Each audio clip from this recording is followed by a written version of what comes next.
Lord, help us in our own spheres to hear you speak to us. I pray this in the lovely name of Jesus Christ. Amen. Daniel chapter 3, verse 16. We'll start from verse 16 because I believe we know the background of the story. Nebuchadnezzar has a dream of an image, and he is told that it's going to be destroyed and that his kingdom is only gold, and he decides, I'm going to make my own image just to show that my kingdom is going to rule forever. He makes an image of all gold, and he says, when you hear the music, or he gathers everyone and every dignitary. I want to believe that this gathering, if it was to today, it will be the sheikhs meeting, right? The presidents and the prime ministers in one place, just like the UN, general session that just happened some months ago. So it will be a gathering of those high-profile people. He called a gathering of high-profile people to come and bow to this image. And guess what? Among those high-profile people, there were people of God. Just like we have our own people of God who represent us when the dignitaries of this world meet. So, in verse 16, we meet the three dignitaries who were there as appointed by God. You remember when Daniel interpreted the vision, he asked Nebuchadnezzar, can you also appoint these boys to the provinces of Babylon, right? So they were there because of the providence of God, right? They were there because God wanted them to be there. I might be speaking to someone, a dignitary inside here, inside this house. You are there because God placed you there. He wants you to be there to represent Him. Okay? So, the music plays and everyone goes down. They bow. But there were these certain Jews, these certain dignitaries who stood and said, we will not bow to this image. Now, my Bible tells me, we are in Daniel chapter 3. If you want to, I'll just be paraphrasing so that our time is not on our side. So, if you read very well this chapter, this moment where they are, the king is very angry. I want to imagine being called in front of a president who is angry at what you have done. These things happen in our daily lives in the companies that we work for. Sometimes we are called in an office and the boss is fuming. Yes? You know the tension that is there. And Nebuchadnezzar is not just a mere king. He's a ruler of the world. If you go into history, by that time, Babylon was ruling the whole world. Any word that came from Nebuchadnezzar would go, whether you are in Uganda or you are in United States, because it came from Nebuchadnezzar. Of course, Uganda and United States was not there by that time. But that is the extent of his power. And these men are in front of him. He is fuming and he is asking them, is it true that you refused my command? Do we have soldiers in this house? Or who have served in the military? We don't have, unfortunately. Oh, we have here. He can attest that a command, whether he likes it or not, but if it is a command from the commander-in-chief, he has to do it. And the audacity of these, I don't know why the Bible calls them boys, but I want to believe in today's world, these were men, the real men who could stand up and say, we will not bow. Listen to their answer. Listen to their answer. I want you to hear their answer. They are saying, Shadrach, Meshach, and Abednego answered and said to the king, "O Nebuchadnezzar," they recognize that this is your position of Nebuchadnezzar. You are a king. "O Nebuchadnezzar, the great king, we have no need to answer you on this matter. We have no need to answer you on this matter. Let me tell you something. When you know who you are serving, when you know the God that we serve, whatever situation that you are in, whatever situation that you are in, you are very confident. You have that confidence because you know you serve a God who is alive, a God who is living, and a God who is there with you all the time.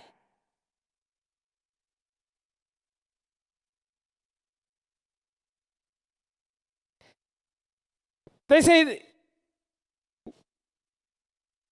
we cannot answer you in this matter. There are some things, children of God, that we do not need to give answers, that we do not need to entertain. In other words, these men were saying, we will not entertain you in this matter. We have no reason to give you.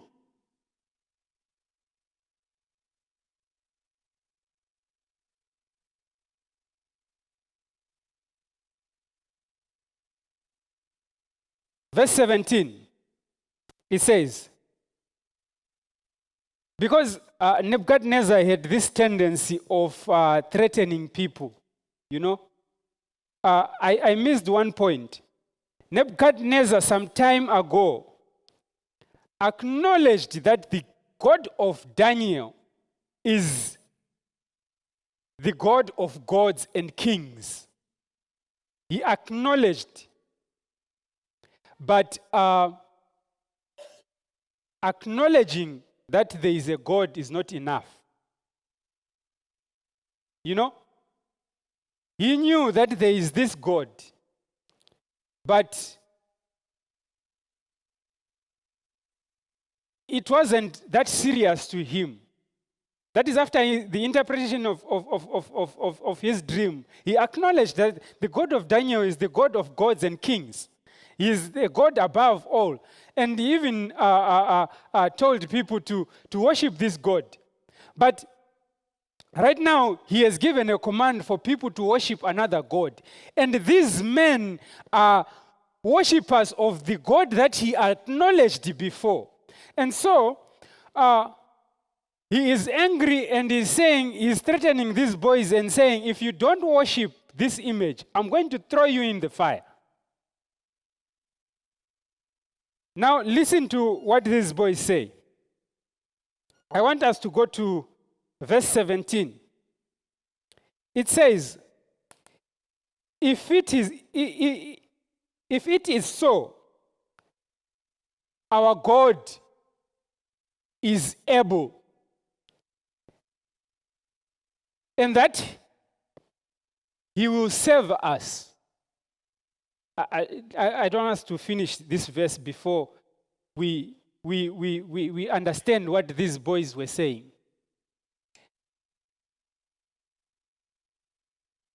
They were so confident because they knew that their God is able to save them. They were so confident because they knew that their God has the ability to move any mountain. They knew that their God was able to remove any obstacle in their way. What is that stumbling block that you have on your way that our God is not able? What is it? Ladies and gentlemen, brothers and sisters, I want to remind you today that the God that we serve, He is able. He is able. Think of any situation that maybe you are here, you have a very, very ISO situation that you have at home, at work, anywhere, any situation. Think of it today. Now, I want to tell you and guarantee you that the God that we serve is able to remove you from that situation.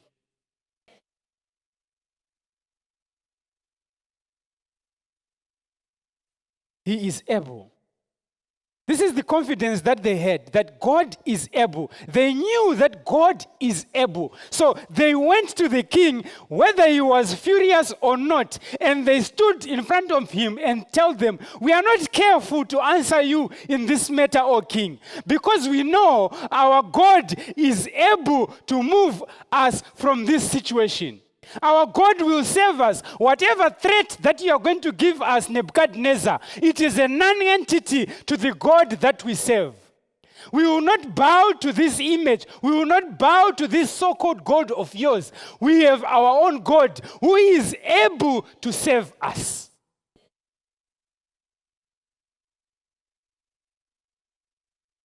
The world out there is looking for such men, is looking for us Christians who are going to stand up and say, "Oh, this situation, my friend, let me tell you something. There is a God who is able to solve it."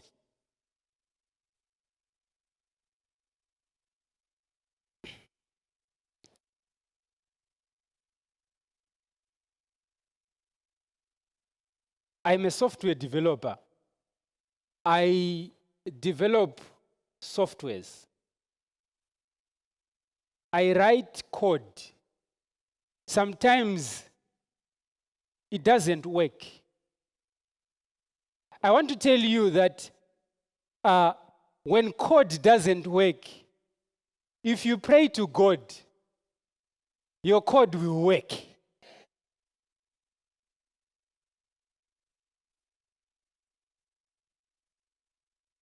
So many times, I find myself in situations where I don't know what to do. I don't know how to solve this problem in my software. I call unto God and say, "God, I'm stuck." He has never disappointed me. He has never disappointed me. Those tiny, tiny little things that you think God, He cares about those things. And if you tell Him, He will be there to help you. He just wants you to call upon Him. And so, when these boys were standing in front of the king, when they said, "Our God is able," it got the attention of the Almighty One of heaven.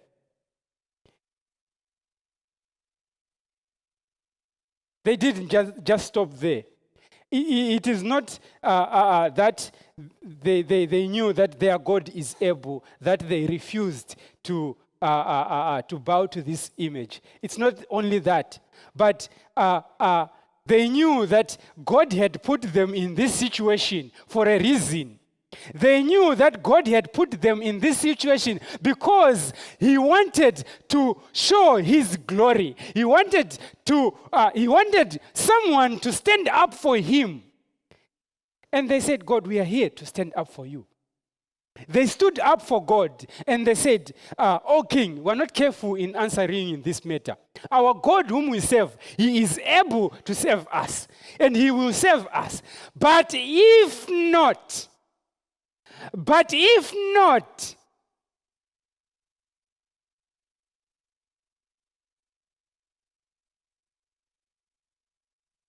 listen,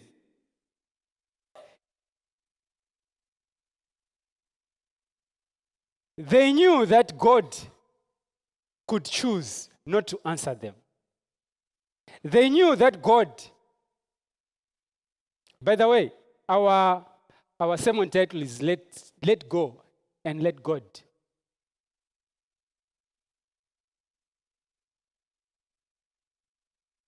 So, these boys I keep calling them boys because you have taught us they are boys. They are not boys. These men. These men stood there in front of the king, not because they had assurance that God's will was that they survive Nebuchadnezzar's fury.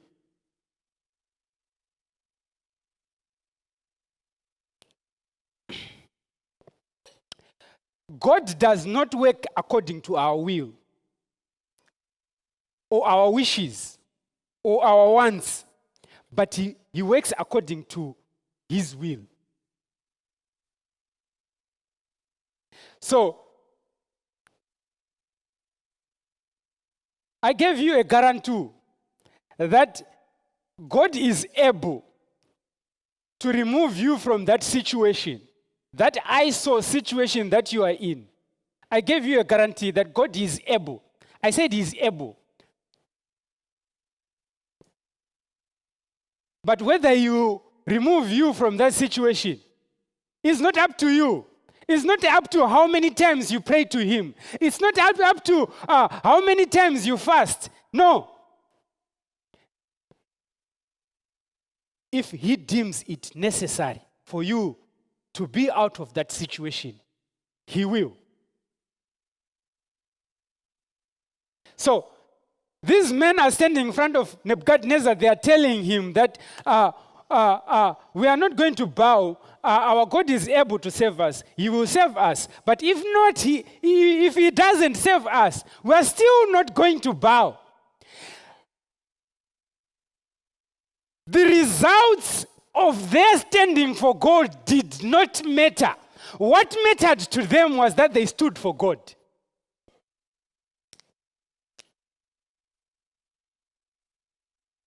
Listen, we have so many examples of how God made people go through suffering because of His glory. You might be in that situation, that ISO situation, because God wants you to glorify Him. It's not because you are sinful, no. It's not because you are unlucky, no. But it's because God knows that you are able to glorify Him. 1 Corinthians chapter 10, if you go to verse 12 to 14, you will find that God says He will not allow you to go through a temptation that you are not able to overcome. And when He allows you to go through that temptation, he also provides a way of escape. You know how you know that way of escape? It's when you put your trust in Him. It's when you have faith that God allowed this situation because I can. And your eyes will be wide open to his provisions. You will not concentrate on how difficult the situation is. You will not concentrate on how unpleasant it is for you to be in this situation. But you will concentrate on God himself. Sometimes we talk about God in the Bible as if he is not there today.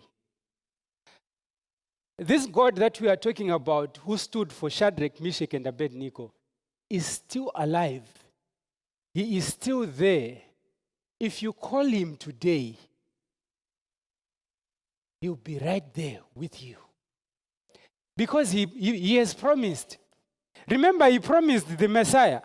And the Messiah came. And Jesus told us that God will be with us. The verse that was read here, Matthew chapter 3, chapter 6, verse 33. We often go to Matthew chapter 6, verse 33, there and say, seek ye first the kingdom of heaven and its righteousness, and all these things shall be added unto you. We never go back to which things that God is talking about. The things that keep us busy every day. The things that we worry about every day. Yes, the things that keep us even from doing his work.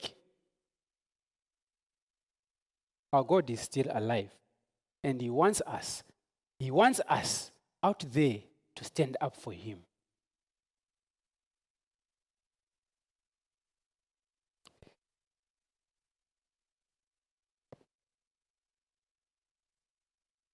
The results do not define the relationship with God. These men had a relationship with God so much that they did not care about what would happen to them. How many times have we sacrificed God's principle because of something that would happen to us? How many times? And for that matter, sometimes it's not a matter of life and death, but we have sacrificed and forgone all God's principles. Just because the situation was not favorable to us. It was going to be so bad.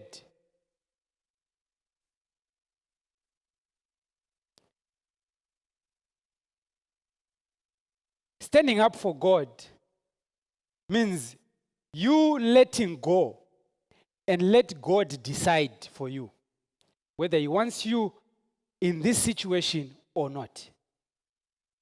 All you need to do is to be faithful. Be faithful because our God in heaven is faithful. He is faithful to provide for those, even those that sin against him.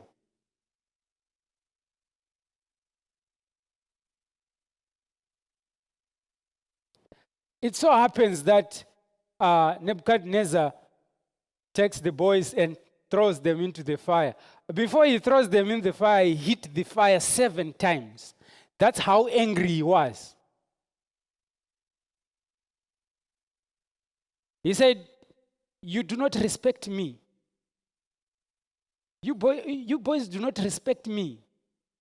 I'm going to hit the fire. You don't deserve to be thrown into a fire that is less hot. We need to hit it 5 times. The Bible tells me that even those that threw them into the fire were killed by the fire.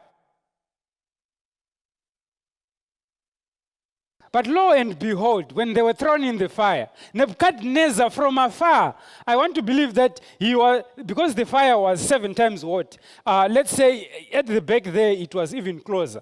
I think he was using some binoculars just to check into the fire, what was happening. He wanted to see how his masu, his power is going. But lo and behold, these men were walking in the fire. They were walking about in the fire.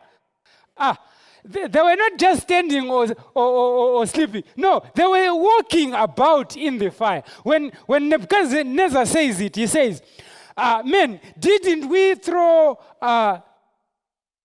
3 men in the fire? I see 4 men walking around in the fire. Brothers and sisters, God will not prevent you from going into the fire. But I want to assure you that He will be there with you in the fire.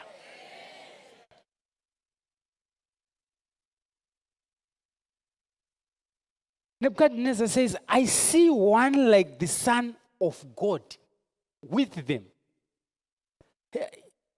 He was able to identify that it was the Son of God.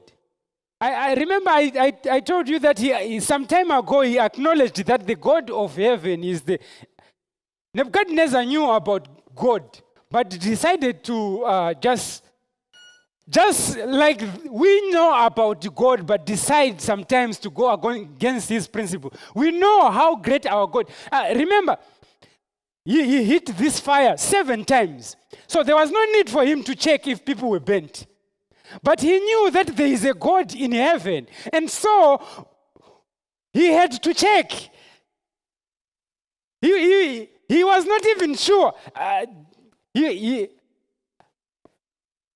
don't know how to explain this.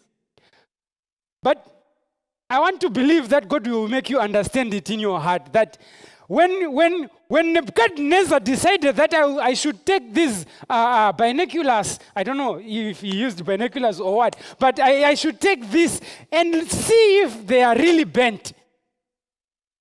He knew that there was something in his mind, in his heart, that told him that this God of Shadrach, Meshach, and Abednego can save them. Let me tell you, the world out there knows that when a Christian stands up for God, it's not business as usual.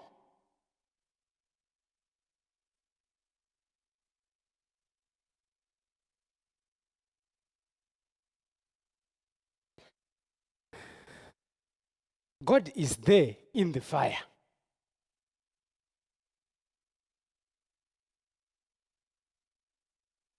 Again, remember that situation. Yes, that one. That one that is worrying you. That sometimes even you can't even hear what the speaker in front is saying. That problem.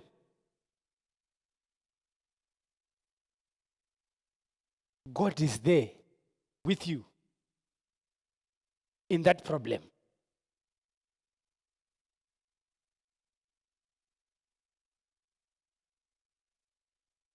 God is always there in our situations.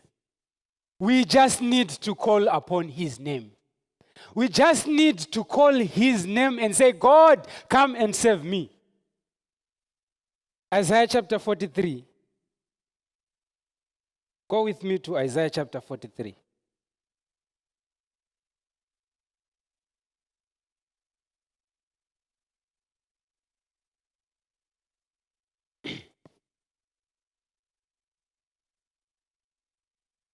Reading from verse 1. But now says Jehovah, who created you, O Jacob, He who formed you, O Israel, fear not, fear not, I have redeemed you. I have called you by your name, you are mine. I have called you by your name, you are mine. I believe I'm talking to God's children today. I believe I'm talking to people who know this God that I'm talking about today. It's time for us to let go. It's time for us to let go and let God rule in our lives. Rule in the situations that we face every day.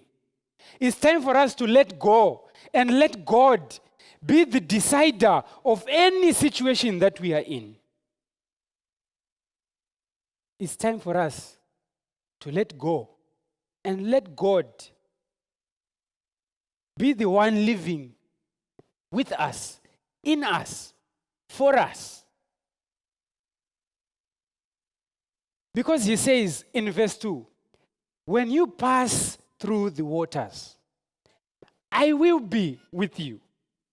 And through the rivers, they shall not overflow you. When you walk through the fire, you shall not be burnt, nor shall the flames kindle on you. I want to believe when Shadrach, Meshach, and Abednego were standing and Nebuchadnezzar mentioned that he was going to burn them with fire, they said, oh, you don't know what our God promised us.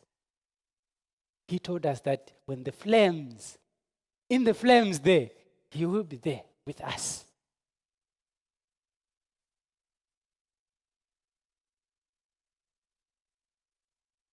Why would he be with you? Verse 3.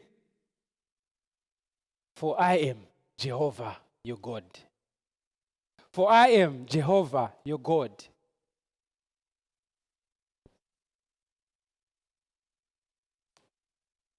Sometimes we have let people be our gods. Yes, our bosses. We have let them be our bosses, our God, because sometimes we break God's principles because of our bosses. We break God's principles because of our friends. We have let them be our gods. God is there today reminding us that I am your God. I am your God. And so I want to implore each one of us today that let us put God first in our lives. Fear not. Let us fear not anything in this world. Walk out there confidently because we serve a living God, a God who is alive, a God who is there with us always, a God who knows best for us, and a God who will always keep his promises.